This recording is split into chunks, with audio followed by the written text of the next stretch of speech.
Hello and welcome to BYJU'S Exam Prep IAS. Let's take up the analysis of today's The Hindu newspaper.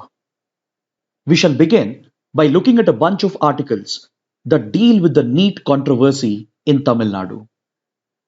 But first, what is the NEET?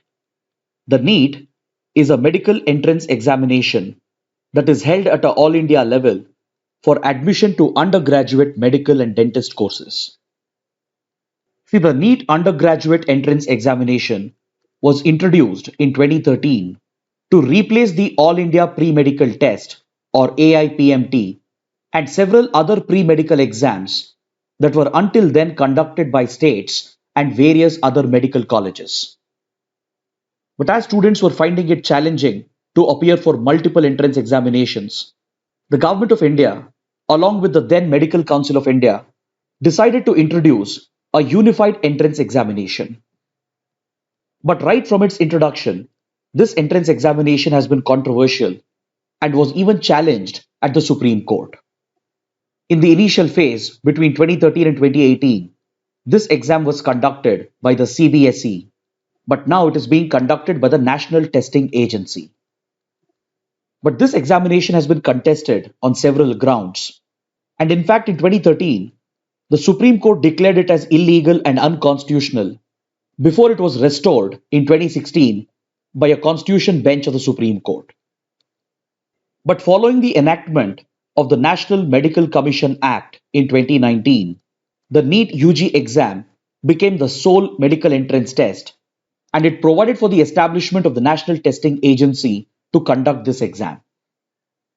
But over the last couple of years, the NEET entrance examination has faced a lot of opposition, particularly in the state of Tamil Nadu, which has argued that the NEET is discriminatory and erodes social justice, as it could adversely affect candidates from the rural areas and weaker sections. The Tamil Nadu government has also argued that NEET goes against the principle of cooperative federalism and has since tried to bring in a new law which seeks to dispense away with the NEET examination. One such attempt was made by the Tamil Nadu government and the State Assembly in 2017 when it adopted a bill against NEET, but this bill did not receive the assent of the governor, and the governor referred the bill to the president as per the constitutional provisions, and later the president withheld his assent to the bill. Then last year in 2021, the Tamil Nadu government brought back a similar bill, which was titled Tamil Nadu Admission to Undergraduate Medical Courses Bill. This bill was adopted last year by the Tamil Nadu State Assembly, but however, it was reserved by the governor, and after a long delay, he had sent the bill back to the State Assembly for reconsideration. Now, this refusal of the governor to give his assent to the bill adopted by the Legislative Assembly was seen by the state government as a direct assault on the principle of federalism. Because according to the Tamil Nadu government and the Tamil Nadu Legislative Assembly, this amounted to the direct interference of the governor with the legislative powers of the State Assembly, and it led to allegations that the governor was acting as the agent of the center. In fact, if you remember, we even had a detailed discussion on this issue, and we had covered the role of the governor in complete detail in our CNA on the 3rd of February. As per the Constitution, once the bill is sent back for reconsideration by the governor, the Legislative Assembly has three options. It can either reconsider the bill as suggested by the governor and revisit its provisions and possibly seek to amend the bill. Or it can entirely drop the bill, or it can choose to re-adopt the bill. If the Assembly re-adopts the same bill, then the governor has no other choice but to give his assent to the bill. This is as per the provisions of Article 200 of the Constitution. But of course, if the governor chooses to indefinitely delay the bill, he can always refer the bill back to the president for his consideration. So now, the Tamil Nadu State Assembly has re-adopted the bill against NEET, and this is in fact the first time that the Tamil Nadu Assembly has re-adopted a bill returned by the governor. The governor's concerns against this bill was based on his belief that this law being adopted by the Tamil Nadu Assembly goes against the interests of students, particularly those who are from the rural areas and the weaker sections. So now the question is, which side of the argument is correct? Is the center right in using the office of the governor to retain the NEET, or is the Tamil Nadu government and the state assembly right in pushing for the replacement of the NEET examination? To answer this question, we need to take a look at this editorial on page number 8. See, to be specific, the NEET exemption bill of Tamil Nadu seeks to exempt the government seats which are allotted by the state government in undergraduate medical and dental courses from the central level NEET examination. The editorial first points out that by seeking to return the bill for the reconsideration of the State Assembly, the governor has not only questioned the recommendations of the Justice A.K. Rajan Committee report, based on which the Tamil Nadu government had drafted this bill in the first place, but has also questioned the legislative competence of the Legislative Assembly. So now, by readopting the bill, the Tamil Nadu Assembly has put the ball back in the court of the governor, as right now he has only two options left.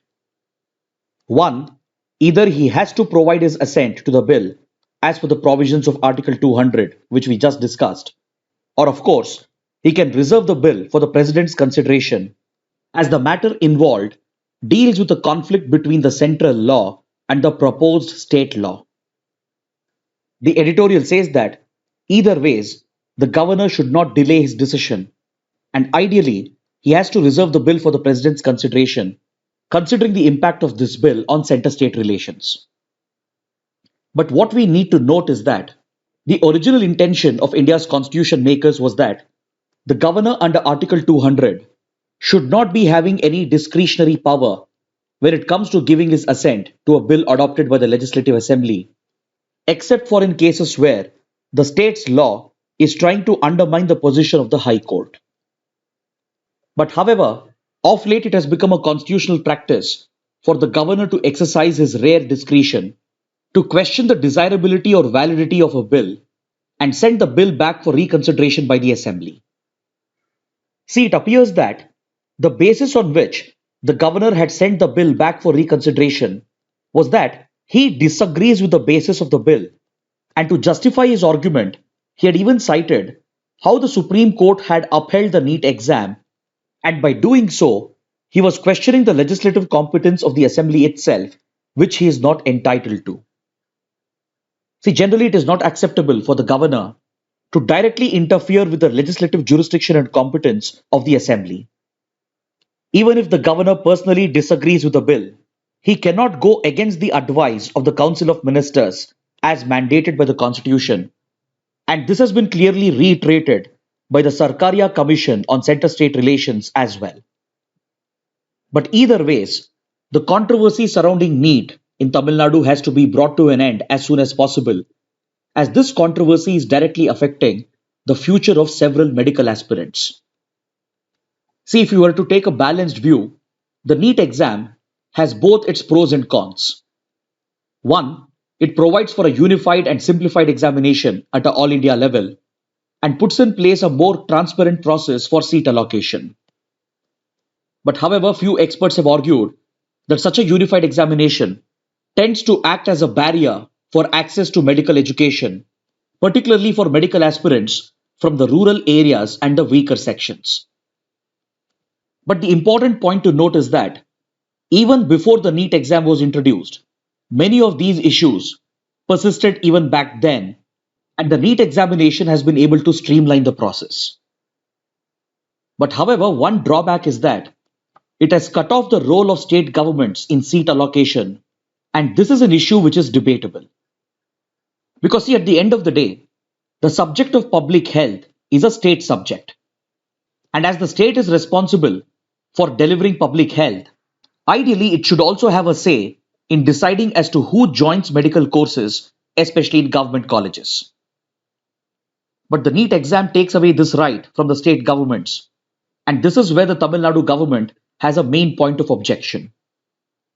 To justify this argument, the Chief Minister of Tamil Nadu himself, M.K. Stalin, has written a column in the Hindu, and he calls the examination to be discriminatory and against the principles of social justice.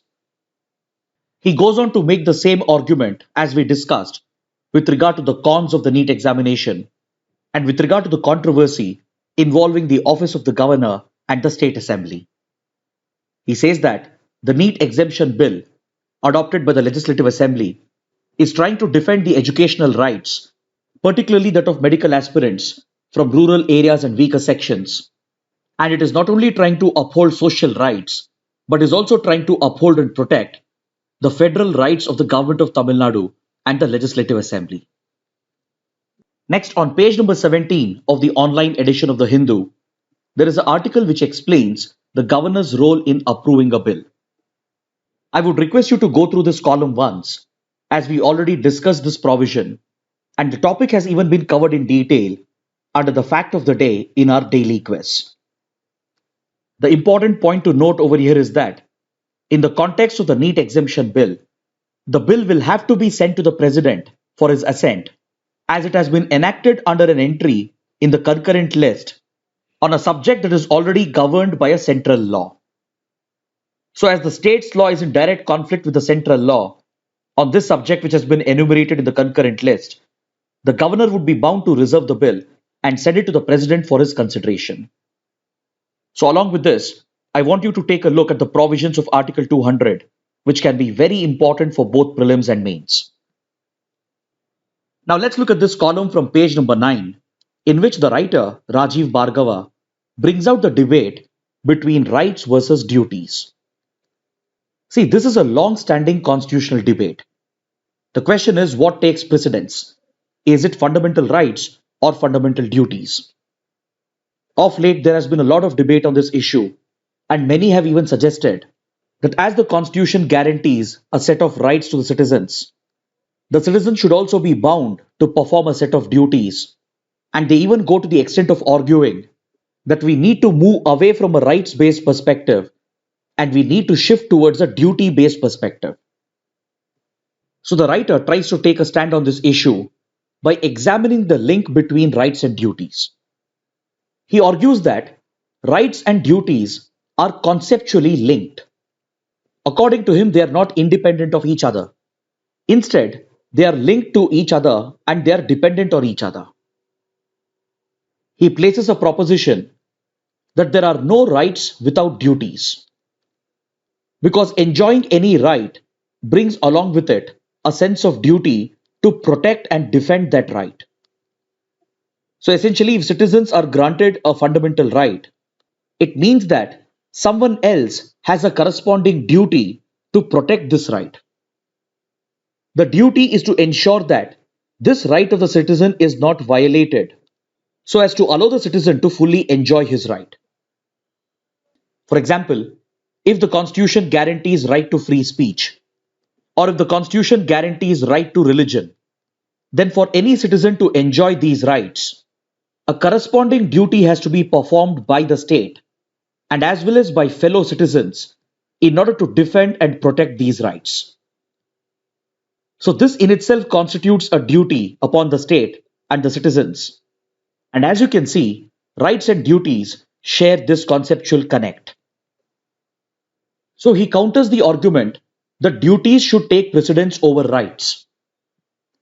Because if we were to follow a duty-based perspective, then it would mean that if I can impose a duty on someone, then it correspondingly means that someone else can also impose a duty on me. He argues that such a duty-based perspective will lead to the narrowing of rights, which in turn would affect all the individuals concerned. Then he moves away from the constitutional debate and presents an argument on how rights and duties operate in a society. He points out how rights have always been the privilege of the powerful and the elite classes, whereas duties have always been imposed unfairly over the weaker classes.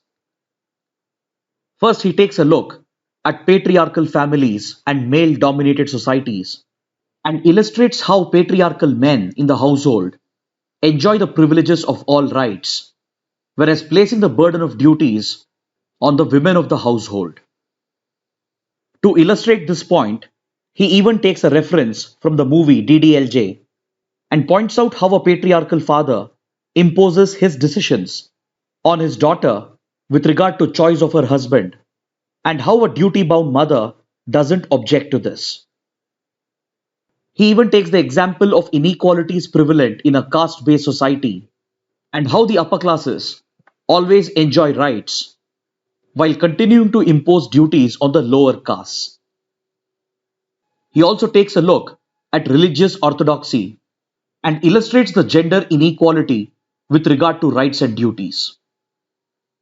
Same is the case with monarchies as well, where the king and the ruling class enjoy all the rights while imposing corresponding duties on the subjects. Now, these illustrations being offered by the writer, they are not just creative but also very insightful, and such an analysis can prove to be very useful for you in your mains examination, especially in your essay paper.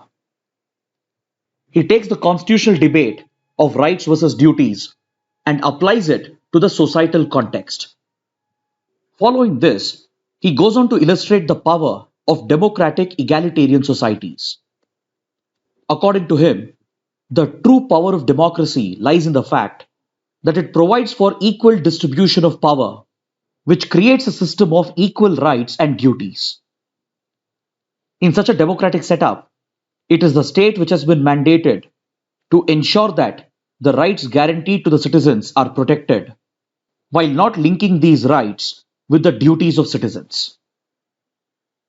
According to him, in a truly democratic egalitarian state, it is the citizens and the powerless who are supposed to enjoy the rights, whereas it is the duty of the state to ensure that these rights are enjoyed by the citizens.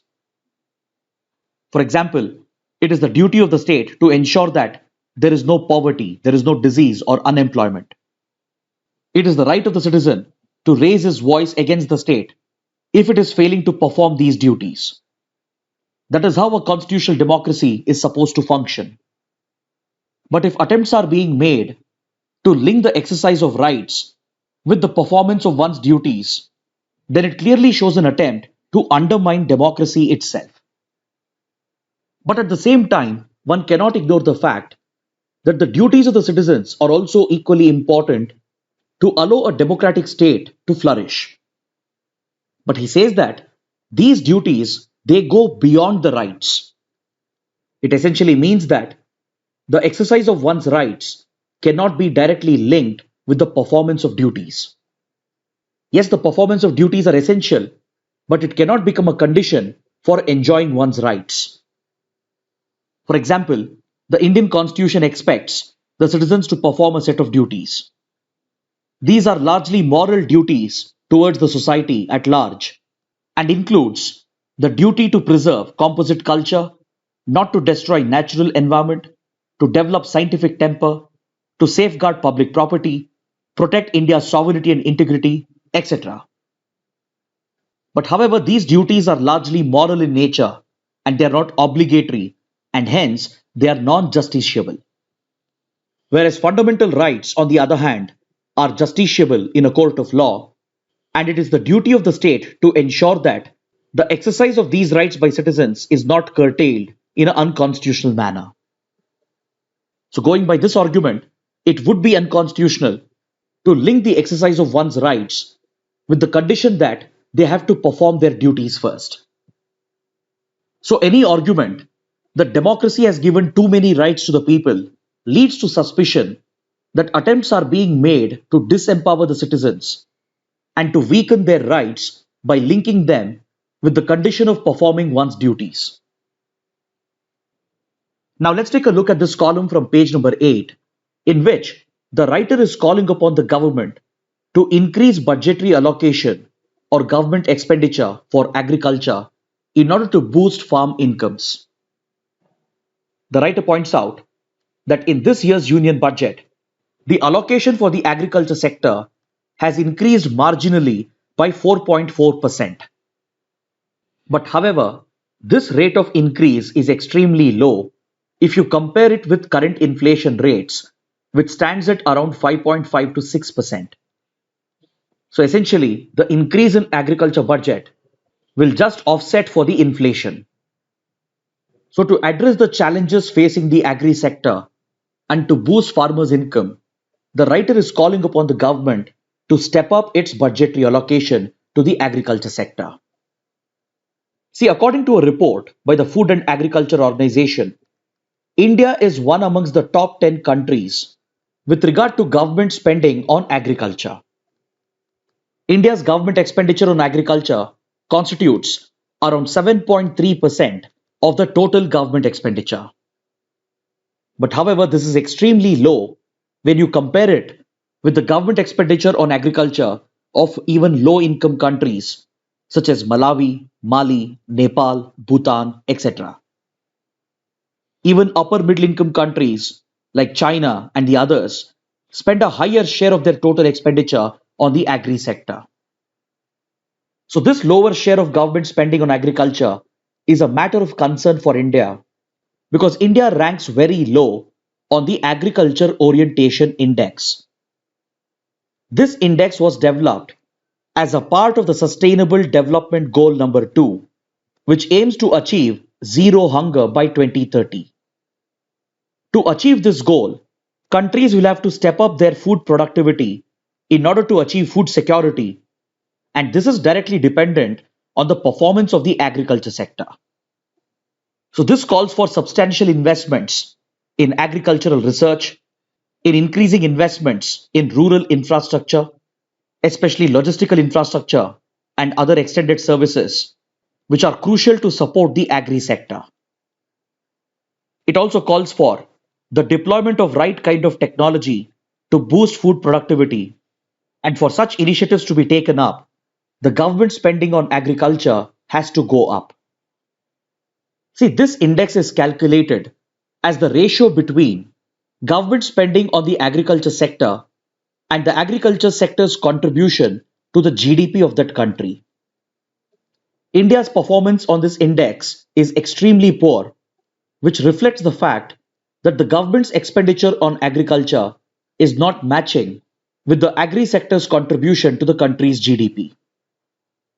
Conversely, it also means that even though the agri sector is contributing significantly to the GDP of the country, the government spending on the sector is simply not adequate.